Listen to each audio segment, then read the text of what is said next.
I have the great pleasure of introducing the two people who are going to run our workshop today. We're going to kick off with a little bit of a refresher on HRBA. What is it? What does it mean? As you all know, human rights-based approach is something that is part of the new feminist international assistance policy. And we have the huge privilege, I think, of having two people here who have a long history of working on this. David Archer, who is the head of programs at ActionAid. He's been there for 27 years. He's just come out with an article in the Journal of Human Rights Practice on 2 decades of working with a human rights-based approach at ActionAid.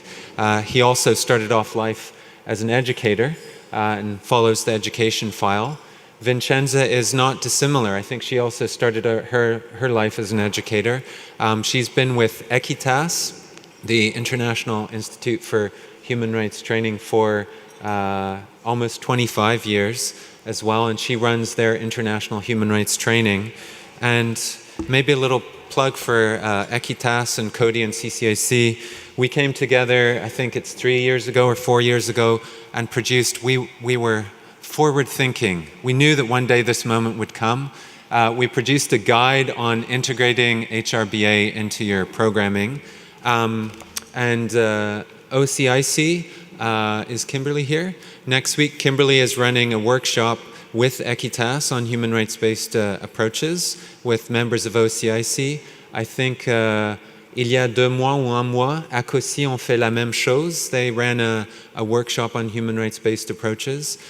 This is a little teaser today. We're going to be running in the coming probably 6 months another 3 or 4 workshops, 2 to 3 day workshops on HRBA. And hopefully we'll have some across the country. That's a surprise to Fred. Ian knows about this, but yes, that's coming down the pipeline. So without further ado, I'd like to hand the mic over to Vincenza. Thank you. Okay, thank you very much, Fraser. Je vais commencer en français et après présenter un peu en anglais. Alors, pour commencer, on aimerait faire une petite activité pour mieux connaître votre expérience avec une approche axée sur les droits humains. Alors, je vais vous demander, ceux ou celles parmi vous qui ont beaucoup d'expérience avec une approche axée sur les droits, levez la main. So those of you who have a lot of experience, don't be shy. OK. Ceux ou celles parmi vous qui ont un peu d'expérience. OK. Et ceux ou celles entre vous qui n'ont pas d'expérience. OK, très bien. Alors, j'ai vu qu'à chaque table, il y a des personnes avec un peu d'expérience et pas beaucoup avec beaucoup d'expérience, mais au moins quelqu'un qui a un peu d'expérience. Alors, j'aimerais vous demander, on vous donne 5 minutes, de parler entre vous et identifier quelques éléments clés d'une approche axée sur les droits humains. On vous donne 5 minutes, puis quelqu'un va passer avec un micro pour avoir vos exemples. Alors, on est prêt? Juste un élément. Ce n'est pas nécessaire de tout répondre, autrement, j'aurais rien à dire. OK? Do you want to go?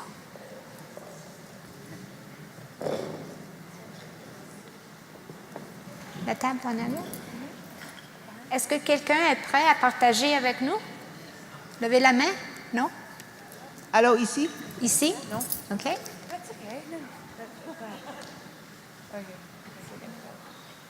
Ici? Oui. Ça va? Okay, d'accord. So we had a very short conversation and talked about the fact that people can be seen as bearers of rights, and then there are folks who are and duty bearers. Duty holders as well. Okay. And that part of it is looking at people not just as folks who have basic needs and providing services, but as people who should know their rights, should be able to access their rights, and there should be an enabling environment for such.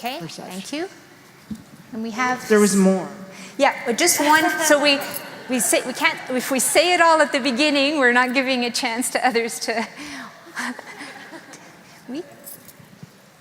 Oui, table, de notre côté, on a parlé des différents textes et documents internationaux qui règlent le droit, en fait, et qui rappellent un certain nombre de respect du droit. OK, Donc, les conventions instruments sur, internationaux, sur des les conventions. réfugiés, sur les droits des personnes handicapées, les traités d'interdiction de certaines armes, tout ce type de documents qui rappellent un certain nombre de droits. De droits, très bien. Autre aspect, autre élément d'une approche axée sur les droits? Oui? Yes?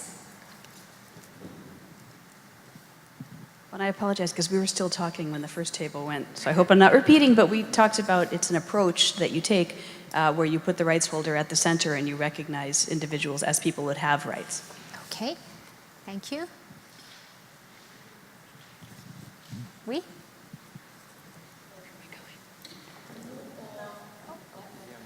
Merci. Juste pour rajouter, nous, on a parlé aussi de l'indivisibilité des droits, donc de l'approche comme holistique, et par rapport aux conventions internationales, l'importance de les connaître, de les reconnaître, mais aussi les mécanismes de suivi, parce que souvent sont signés, mais pas vraiment par la suite appliqués. And implementation and monitoring. OK. Votre table? Non? Bien ajouté? Est-ce qu'il y a quelque chose d'autre à ajouter avant que je commence? Oui? It should be an intersectional approach, combining. Intersectional? Yeah, and therefore you need to do a power analysis of power structures. Okay. It should be long term, obviously, because it Down. does involve changing power structures. Très bien. Alors, vous n'étiez pas honnête avec moi. Il y a beaucoup de connaissances dans la salle d'une approche axée sur les droits. Vous avez nommé les éléments clés, right? There's a lot of experience in the room. OK. Alors, on va faire un petit survol sur... bon. Okay. Here we go. Ah, très bien.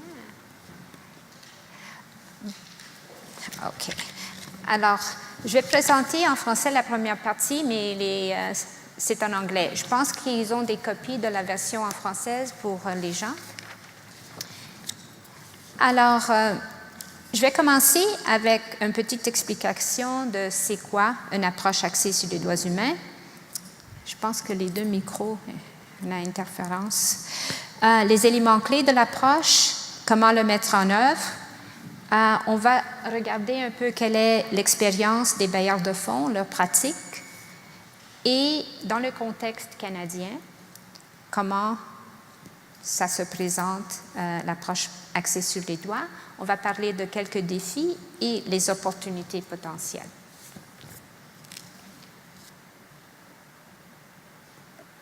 Alors, comme vous voyez, vous avez identifié beaucoup des éléments. Une approche axée sur les droits humains est un cadre conceptuel et aussi une stratégie pour l'intégration des droits humains dans la programmation en développement. L'approche axée sur les droits humains définit le développement comme la réalisation de tous les droits humains pour toutes et tous.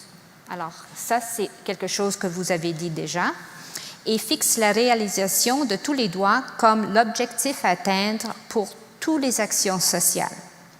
Alors, du point de vue normatif, elle se fonde sur les normes internationales des droits humains et dans la pratique, elle est axée sur la protection et la promotion des droits humains.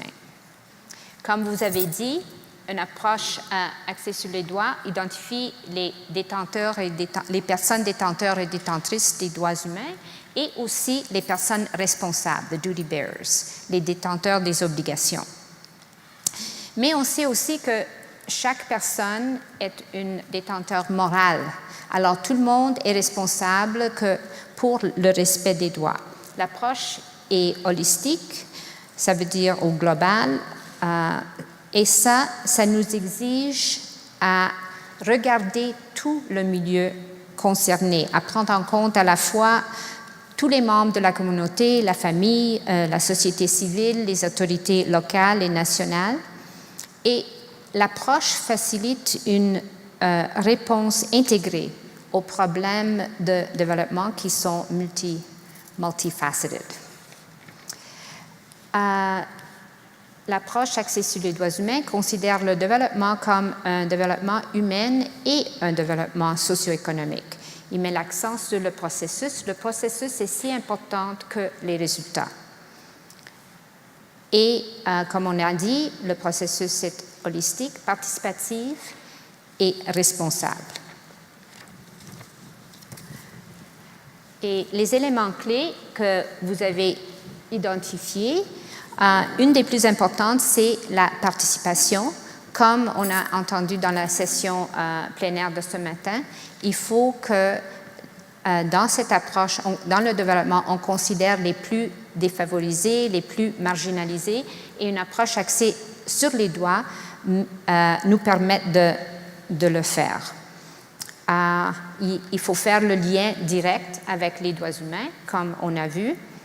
C'est à la base, les normes relatives aux droits humains sont à la base de tout le travail en développement, dans tous les secteurs.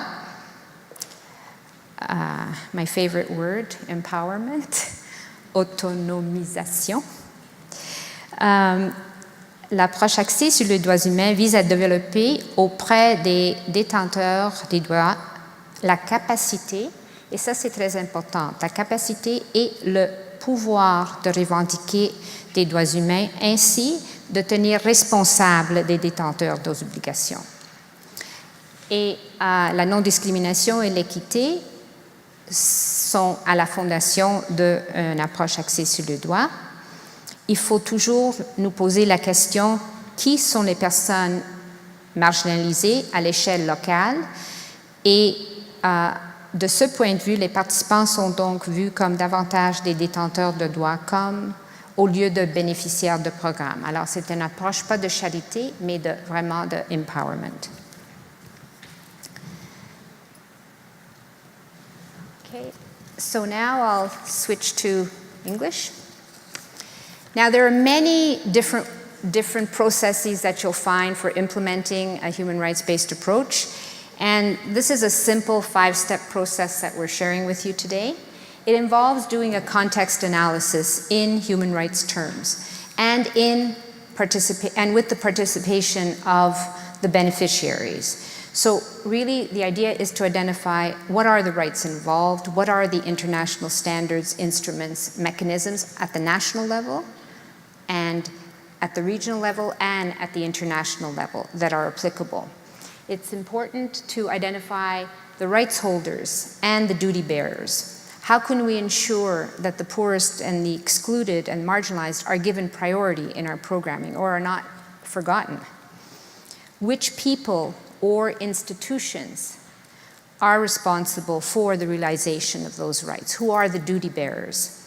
And we saw that there are duty bearers extend beyond the government also, because people that have power over others can be deemed duty bearers and should be held accountable. And the government has a responsibility to hold, for example, businesses and others within their territory responsible for respective rights. And we have to identify results and indicators. Gender equality is central to this. It needs to be mainstreamed in all the results and also in the indicators. And we need to identify entry points. What actions can we take? And as someone said earlier, all of this has to be done applying the principles of human rights: universality, indivisibility, interdependence, non-discrimination, and alienability. These principles of human rights have to be applied in every aspect of the process. Now, in terms of what's the experience and the practice of donors regarding a human rights-based approach, there was a study conducted by the World Bank and the OECD in 2013 that looked at bilateral and multilateral donor practices with respect to human rights-based approach. And the findings are these, that there are 17 donors that have no overall human rights policies. 19 have established human rights policies, and Canada is one of those. and 7 have human rights-based approaches reflected in their practices. But few aid providers have actually implemented. So the policy is there, but like a lot of things in human rights, the implementation lags behind. So the implementation is not there in the programming. Now, within the Canadian context, how does HRBA figure in the Canadian government's policy? The Official Development Assistance Accountability Act sets out the conditions for the provisions of official aid development assistance, and you'll see that they are elements of a human rights-based approach. It has to contribute to poverty reduction. It takes into account the perspectives of the poor, so you have participation, the most marginalized, and it has to be consistent with international human rights standards. And the new Feminist International Assistance Policy makes explicit reference to a human rights-based approach. In the policy, it states, Canada is committed to providing international assistance that is human rights-based and inclusive. And elements of a human rights-based approach are also implicit in the other areas of actions, other than gender equality, also in human dignity, growth that works, and so on. Okay. Now, how are we doing for time? Okay. Opportunities to move the human rights agenda forward. What can we do as civil society organizations? Well, the Istanbul Principles provide some guidance. The first principle talks specifically about promoting individual and collective rights. And to realize this principle, a human rights-based approach directs us to use the international standards as the foundation of our work. So not just in the delivery, but in the planning, in the design of our programming, in the implementation, in the delivery, and in the follow-up and evaluation. To build meaningful participation of those at the receiving end of the development efforts, to really work in partnership with them at every stage of the programming. And really to look at the power imbalance that exists between the duty bearers and right holders and address it in our programming, as well as the responsibility of duty bearers towards the rights holders. And of course, the focus on marginalized groups. And we have to strive not only to realize the rights of the targeted groups, but more importantly, to ensure that they become empowered so that they're able to claim the rights themselves. This is what we as CSOs should be aspiring to.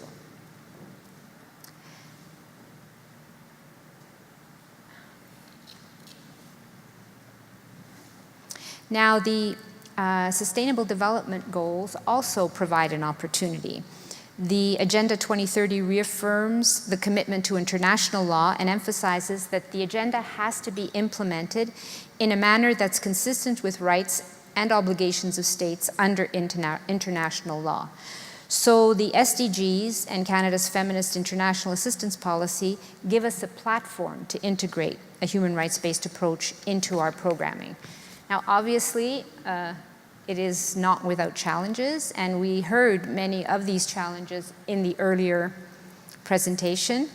Lack of capacity and expertise to work with human rights concepts, and this is not only on the part of the rights holders, but also the duty bearers. Oftentimes we assume that governments know what their obligations are.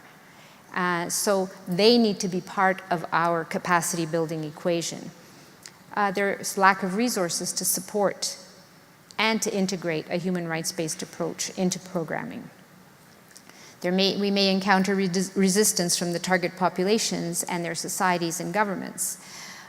Explicit human rights language and program objectives, they can create tensions with local partners. Like, you can come and do your training, but you can't talk about human rights. And of course, shrinking space. So a human rights-based approach really requires a broader political space for people to participate and become empowered to claim their rights. And now, as we know, there are greater restrictions on NGOs, both foreign and national NGOs, and there's more attacks on human rights defenders. And as we heard again earlier, it is a long-term commitment. Just like international aid is a long-term commitment, integrating a human rights-based approach is a long-term commitment. And David's intervention on ActionAid's experience really speaks to that.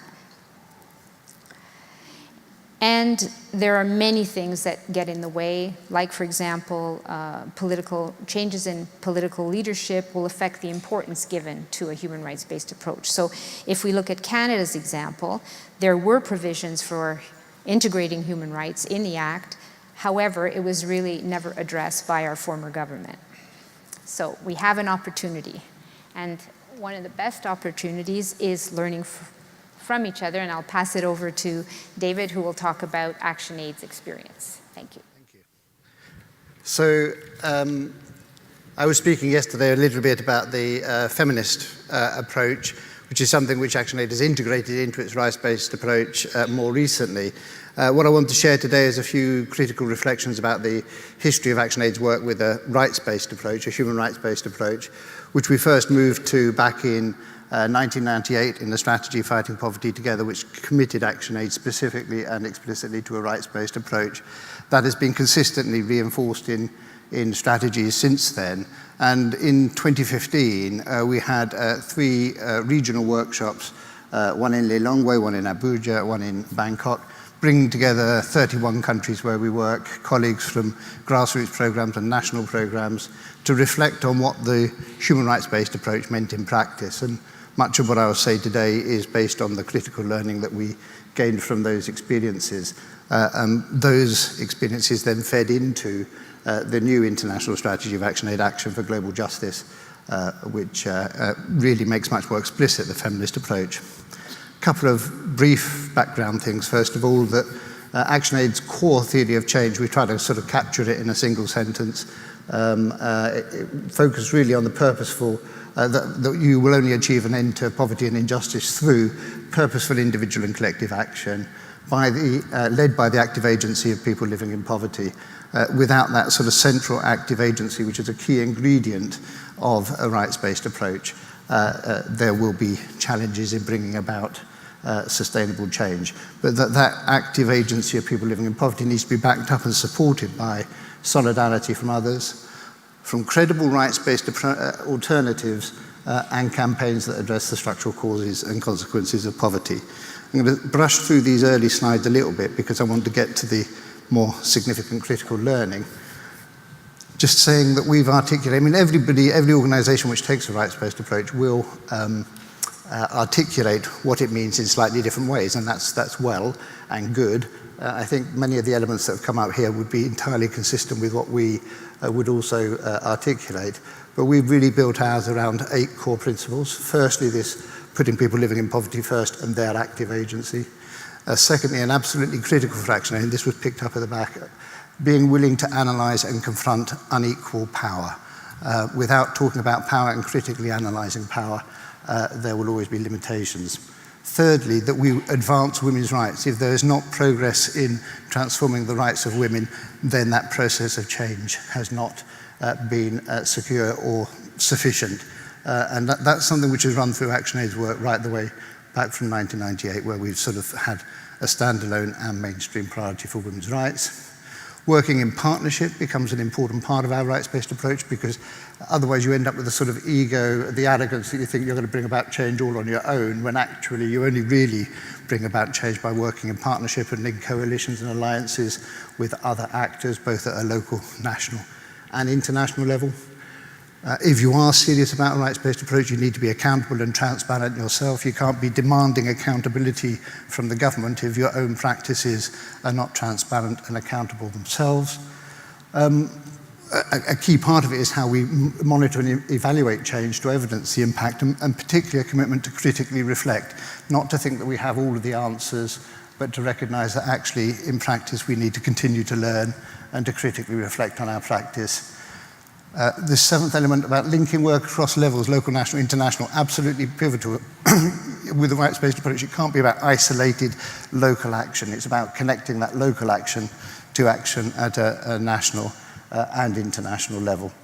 and then being solutions-oriented and innovative and these credible rights-based alternatives.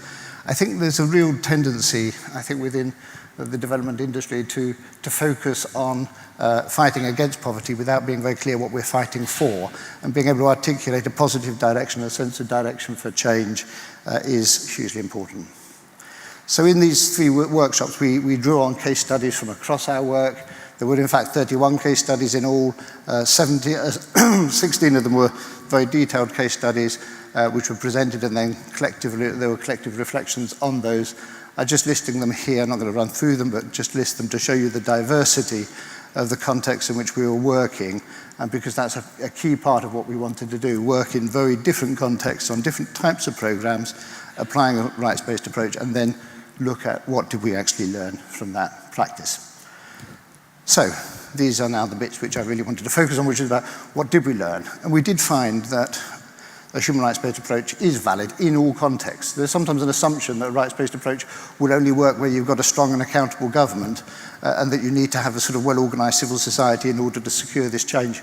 We say no. In practice, we found ways of working in very weak states, in fragile states, in absent states, in places like Somaliland, in occupied states like Palestine, and under all sorts of different governments, whether progressive or regressive governments.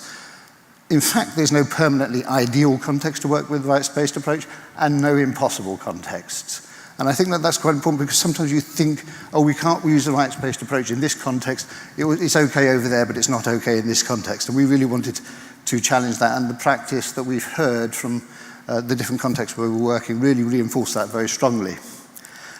The difficulty comes when people think that HRBA is some sort of fixed template, blueprint, which you're going to apply in the same way in different places. And actually, the key thing is to contextualize, to understand the context, to really look at what the foundations are, and to adapt the core principles and the way of working to those different contexts. So that, for us, was a really important part of it. And we do recognize that we are actually it's quite a difficult environment in working with a human rights-based approach, where you have rising inequality, a rise of corporate power, a diminishing of the capacity and the power of the state in many places, a shrinking of political space, which was flagged just now. We've had some major challenges just recently. Last week in Uganda, our offices were occupied by the police and for 48 hours with all sorts of accusations, because we've been mobilizing young people to challenge the president's attempt to stay in power forever by lifting the term limit. There's a law, a constitutional requirement in Uganda. You can't serve as a president over 75 years old. But the president was trying to change that, and we challenged it. And so there was a very conscious attempt to repress in that context. One of the core reflections was this thing, we all talk a lot about risk analysis now, critically analyzing risk and making sure that we're aware of some of the challenges. On the front line, you can sometimes face high levels of risk for human rights defenders. And it's important to do that, really systematic risk analysis. But you shouldn't end up with a risk aversion. You need to have the courage of your convictions and then follow through and make sure that you find the most effective path in that context, but don't stop acting on the basis of that risk analysis. Power analysis is absolutely critical, and I sort of touched a little bit on this yesterday. When you articulate a human rights-based approach, because of that focus on rights holders and duty bearers, and the state as the ultimate duty bearer, you can sometimes get caught up in a very centralized focus on the visible power of the state. And actually, if you really want to work in transforming people's rights, you have to look at hidden power, those, whether it's the military or big corporates in many cases, and also invisible power, the social cultural attitudes that, and patriarchy that in many cases are presenting major challenges to assertion and securing rights. Working with an intersection approach, again, recognizing that there are multiple discriminations and disadvantages, and it's not just dealing with one element at one time, but looking at taking a truly intersectional approach. And again, I touched on this a little bit yesterday for those who were in the feminist session. Not everyone was. So the power will never give up without a struggle. that if you're really challenging power, as you need to with the rights-based approach, there will always be some resistance, there will be backlash. And in fact, in some ways, the existence of backlash is an indicator that you're doing something right rather than doing something wrong. But it does mean you need to stay with the process to have that courage to support frontline workers and to follow through and work in the longer term to bring about change. And that's, change is complex. It's messy. It goes in multiple directions. You need to recognize that we move beyond this simplistic sort of linear approach that we're going to do A, B, and that will lead to C. In fact, things are much more complex and challenging, and that has big implications for monitoring and evaluation. Strengthening and connecting movements, big part of how we would work with a human rights-based approach. There's lots of different ways in which people do organize and mobilize, and we need to try to make sure that we are working with those organizations that truly represent and engage with the constituency that they are supposed to represent. And we were, in those range of experiences, working with everyone from Dalit communities to women smallholder farmers to landless people, young urban women. Whoever you are working with, finding the organizations that most effectively represent and engage those constituencies is key to a process of change. Putting women's rights at the center, I think there's so often a case where you have a very superficial gender analysis. You start a project, you do a little bit of gender analysis at the beginning, but it's not sustained and integral. And if we're serious about taking a feminist approach, you need to be absolutely conscious of this at every single time and recognize that in fact the dominant system favors men and limits women's power at every step simply because they are women, and we need to have a concerted effort to challenge that. Intersectional approach, again, is absolutely fundamental, and looking at the policies and practices of our own institutions to bring about change. And that, everything from the partnerships that we make, the recruitment policies that we follow, the induction processes, and how we conceive our role needs to be addressed. Now, there are particular challenges, and this is something which we sort of picked up a lot in these workshops around the tensions, particularly with the donor discourse. I mean, that's why it's very nice to be here. I was delighted to be invited, because having committed to a rights-based approach and a feminist approach, there's a real opportunity, I think, here in Canada to make a breakthrough. But we have to recognize that the dominant discourse within the donor community is very simplistic in many cases. It takes this sort of simplistic assumption and processes of change, looks at very sort of short-term project cycles, which actually make it quite difficult to have sustained engagement in transformation processes. And I think that there needs to be a much wider debate about the implications of that for the way in which we work. A key part of that is situating ourselves in history and in context. It's amazing how many projects sort of pretend that nothing happened before we turned up. We're there, we do something, and something changes, without recognizing that there are so many other forces at work, so many other change processes at work everywhere we are. And if we try to make that invisible, that's a really serious problem. Now, a couple of words about public services. I mean, ActionAid sort of makes a very strong link between sort of building a progressive domestic tax base and investing in progressive spending on public services for the progressive realization of rights. This is not some sort of additional element to a rights-based approach. It's absolutely core. It's absolutely foundational to how you would work with a rights-based approach. And actually, one of the things we spend a lot of time now doing at a local level is making people aware that they're taxpayers.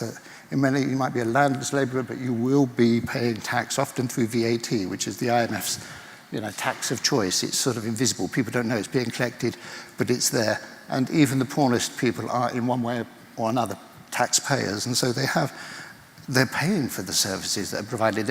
These services aren't coming as some act of charity from a benevolent government. We need to have that sense that not only do you have a right, but you also have been paying for this. And one of the things which I'm often asked is, well, what is the role of the private sector, and what do we actually want to do in terms of leveraging greater private sector involvement in development? And I know there was a discussion this morning on this question. And the first answer to that, if we want to leverage private sector money, is to make sure that the private sector is paying tax in the countries where they're making a profit. And it is, absolutely astonishing. I mean, it's hard enough to collect taxes from many multinational companies in this country and any of the wealthy countries. In low-income countries, revenue authorities are just unable to collect taxes from the biggest companies. And there's a systematic industry of avoiding taxes. We've done a huge, we've done studies where we've gone to Barclays Bank and Standard Chartered Bank, run workshops for companies wanting to invest in Africa. And they say, well, if you want to invest in Africa, say you want to invest in Mozambique, set yourself up in Mauritius first. You only need to send one person there. Set yourself up there, send a loan to your company in Mozambique, charge a huge interest rate on that loan, and so any profit you make in Mozambique has to pay back that loan first. It ends up in Mauritius and you don't pay tax on it. There's so many ways in which aggressive tax avoidance and harmful tax incentives are undermining development. And if we're serious about a rights-based approach, we need to build credible states that have got the resource base necessary in order to provide public services. And this needs to be much more integral to the way in which we work. And I think I need to wrap up. So being coherent, personally is political, being downward accountability, our primary accountability is what we've sort of articulated is to be to the communities where we work, to the people with whom we work. If we articulate that well enough and we're serious about how we're accountable downwards, that should be sufficient for the other accountabilities we have to donors and to the people who are supporting us. Because the big test for any donor should be, are you really doing something which is meaningful and valuable to the people you're working with? And I think I should leave it at that, actually. There is a much more detailed article about this sort of critical learning in the Journal of Human Rights Practice. So if you want to find out more about that, we can make sure that that gets circulated. But thanks very much.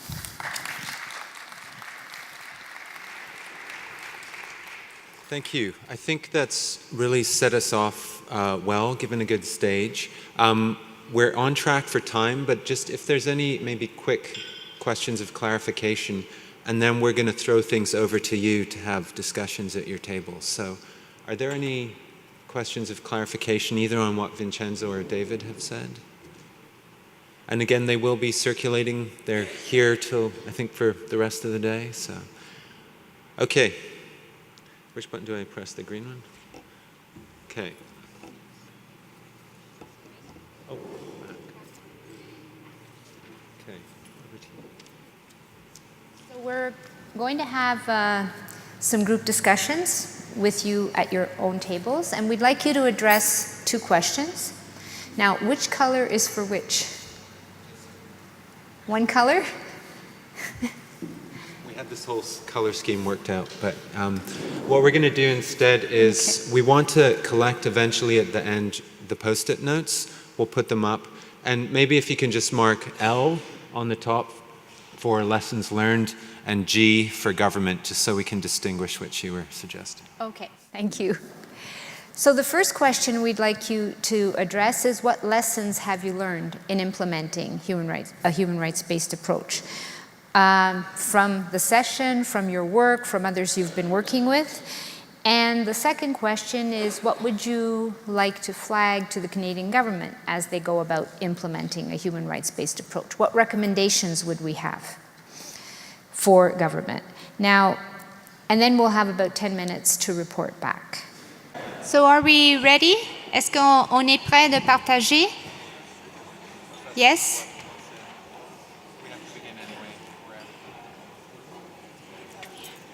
But the other, okay. So I'm looking for a volunteer. There's a mic over there. Is that table ready to share something with us? We'll start with the lessons learned. So we'll do one round of lessons learned and then one round of recommendations. Okay, so lessons learned. When we look at a human rights-based approach, authentic, trust-based relationships take time to build. That participation and empowerment obviously takes time. And a question came up as well, is language like capacity development and empowerment really consistent with a human rights-based approach, which is meant to put people at the center as participants, not as recipients, that a human rights-based approach should apply to all phases of program development and delivery, not just the outcomes, but rather the whole process of creating. Thank you. We'll take one it? from each Oh, of you, sorry. one from each table, so we get a chance to hear from everybody. Thank you. Someone else? So one lesson that you would share? I think one thing we said was it's important to recognize the strength in our diversity. Each organization doesn't have to do advocacy and implementation around human rights, and it kind of mitigates the risk a little bit for each organization to take one of those roles, potentially. Okay, thank you.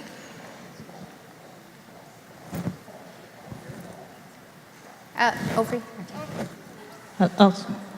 Okay, so we have one lesson learned. We thought it was important to have a healthy balance between what the people on the ground prioritize and what the funders define as results. Okay. I thought that would be good. All right. The next table. So balance between funder requirements and organizational capacity. We talked a little bit about the challenges in some countries when using a rights-based approach publicly could put people's lives at risk and or cut the funding. And so it was the discussion around the balance between just doing things with a different name or specifically naming it and being very clear that our organizational priorities here shouldn't put people's lives at risk in their context. And it relates a little bit to the Canadian public discourse as well, of weighing the risks of taking a charity approach because it's easier than a rights-based approach because it has traction, or it could have traction. Okay. Thank you.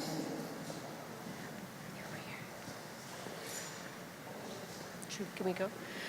So we talked about one experience from our organization, which was an Access to Justice initiative, and just how critical that partner stakeholder analysis was, because it really informed who the duty bearers were.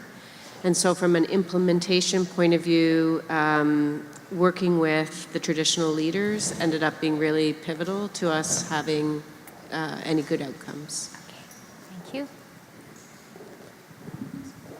Anyone else would like to share?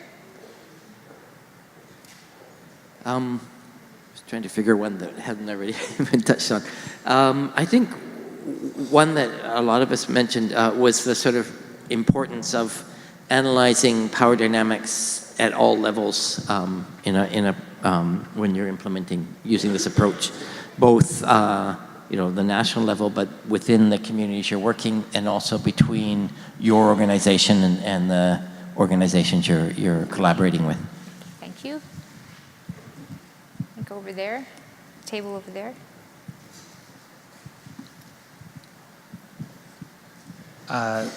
Our table unpacked a number of things, but we discussed a lot around inclusivity and ensuring that the process was very collaborative and there was collaboration in terms of participation. There was also a lot of discussion around clarity of terminology and what does a human rights-based approach mean? What does it actually mean to different groups and to different individuals? And are there things or what needs to change so that we can practice what we preach?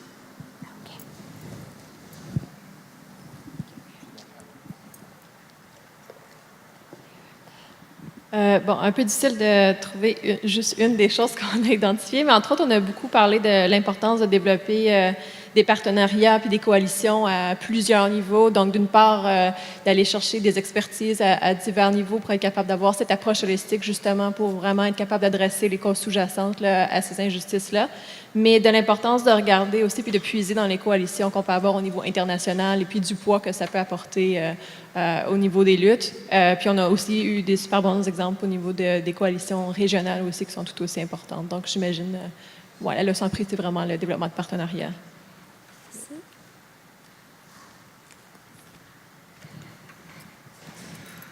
So now do we want to go to some recommendations? Et peut-être on va commencer avec vous, dès que vous étiez les derniers. Recommandation pour le gouvernement, une recommandation? Une des recommandations, c'était tout l'accent qu'on devrait mettre davantage sur le processus en tant que tel, qui est tout aussi important que les résultats, qui devrait donc découler d'une certaine souplesse dans les démarches, dans les façons de faire, dans les manières de rapporter, dans le financement qui est offert, pour qu'on soit capable de mettre l'accent sur ce processus qui emmène énormément. Merci. Someone else ready to share recommendations?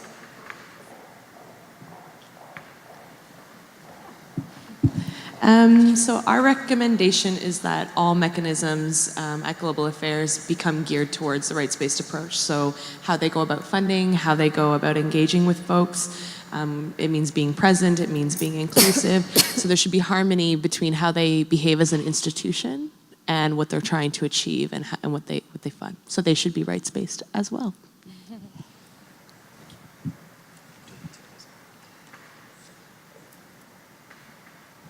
Here, are you ready? A note, a recommendation?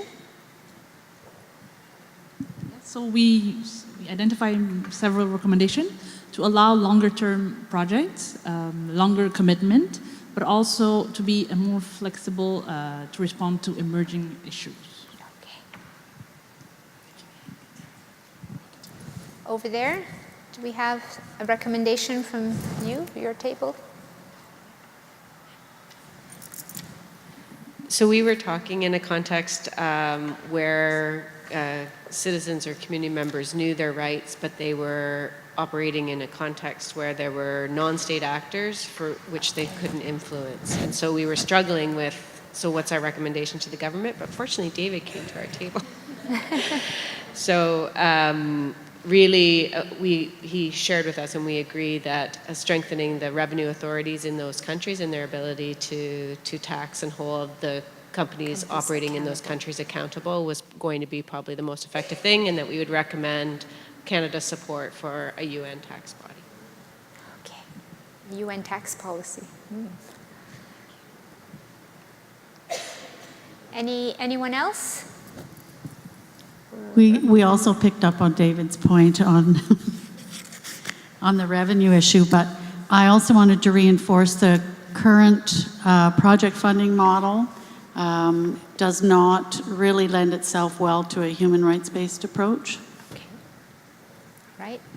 And over here.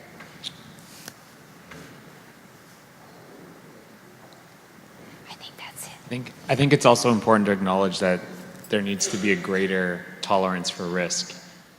And it's something that we discussed a lot here at our group. So do you want to do a little, I see you've taken notes too. Yeah. Okay. Okay. One more here.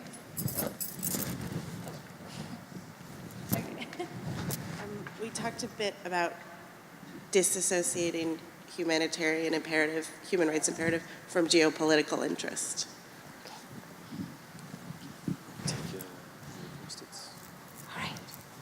Okay, thank you.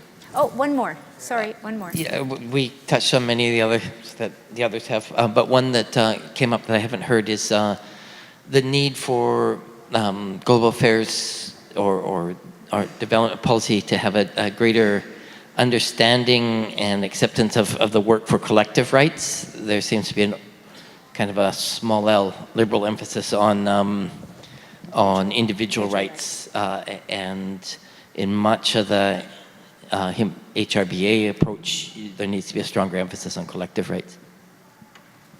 Okay. We're not going to try to summarize everything, are we? But just a couple of reflections, I think. Oh, you can't hear? I'm sorry, I thought this was on. This one Is that here, on? I think. Is that, yeah? Okay. So I just thought that was very interesting. It was very good to hear the range of feedback. I do, one point I was reflecting on is sometimes people think that a human rights-based approach is, oh, well, that means you're just doing lots and lots of advocacy work. And actually, certainly for ActionAid, I think it's all about very long-term grassroots engagement with communities, strengthening their capacity to identify for themselves what those critical issues are. we're using a lot of participatory approaches, long-term conscientization processes, learning from the work of Paolo Freire, reflection action cycles, so that people are actually identifying for themselves what they see as critical issues, taking action on them, and then reflecting on what they have learned, and linking that to holding duty bearers to account at a local level to the extent that is possible, and then a district level, and then a national level, and linking that sort of rooted analysis to holding duty bearers to account at different levels. So I don't think it just is, I think sometimes people sort of think of it as a bit up there. In fact, I think you have to, 90% of our work is still very much rooted in particular communities, and it's that long-term engagement which is critical. And I do think that many of the recommendations around the importance of donor community and the Government of Canada and others moving to a longer-term, more flexible approach which actually values the process of change and not just the outcomes, I think is one of those things which we really need to explore and find ways to make progress on. I did wander around a couple of tables and pushed the tax point because I do think it is so fundamental.